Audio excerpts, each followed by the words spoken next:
So And now a guy though that has been pretty consistent, even though it's a young career, young guy, pretty much an up and comer at this point. Maybe you wouldn't call him a prospect still, but used to be.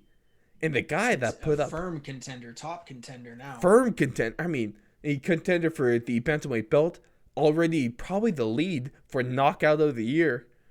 Cory Mm-hmm. Sandhagen put a whooping on Frankie Edgar in this co-main event.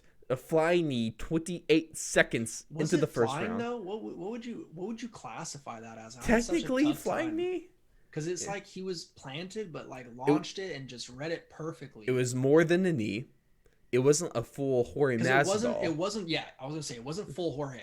No, but it. We didn't go full Jorge on that one. He did never go full Jorge, but no. Just don't. Just ask Ben Askren. It's not a good. It's not a good Hey, look. hey, if you see a flying knee, don't shoot for the takedown. Don't shoot for the double leg. That's not going to end well. But if Frankie Edgar didn't shoot for the double leg, he just left his chin out there. And Cory Sandhagen, this is why flying knees always impress me, because there's these dudes getting their knee like 5 feet into the air with enough force on it to knock a Yeah. dude out. And this was a knee. And like, I'm not going to talk smack about Frankie Edgar, because thank God we saw a lot of people like badmouth Conor McGregor when he got knocked out against Dustin Poirier. Thank God we did. I didn't see, at least I didn't see any memes about Frankie Edgar getting knocked out, because Yeah, that was a rough one. no one badmouthed him, and that's good because he's earned that respect to not get badmouthed. But this was a knee that's knocking out any bantamweight, that's knocking out any featherweight. Lightweights are probably going to get knocked out by this.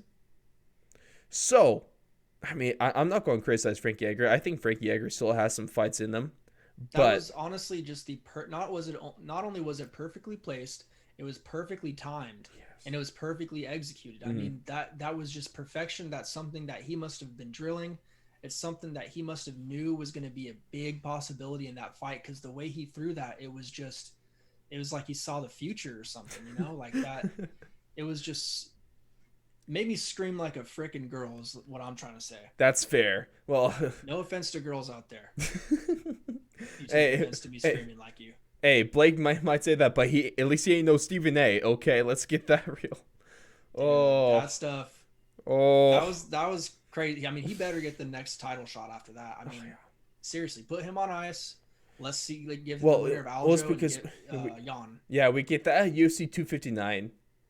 And although I want to say that I firmly believe that Cory Sandhagen deserves the next title shot, I will be reminiscent to say that a fight between him and the returning TJ Dillashaw, that would, That's although the only fight I would say yes to. that's That's the the only only other other fight, fight I would. Cory Sandhagen deserves a title Because you're shot. basically giving him you're doing him a favor at that point. I mean, Yeah. TJ should have to fight back in the line again, Mm-hmm.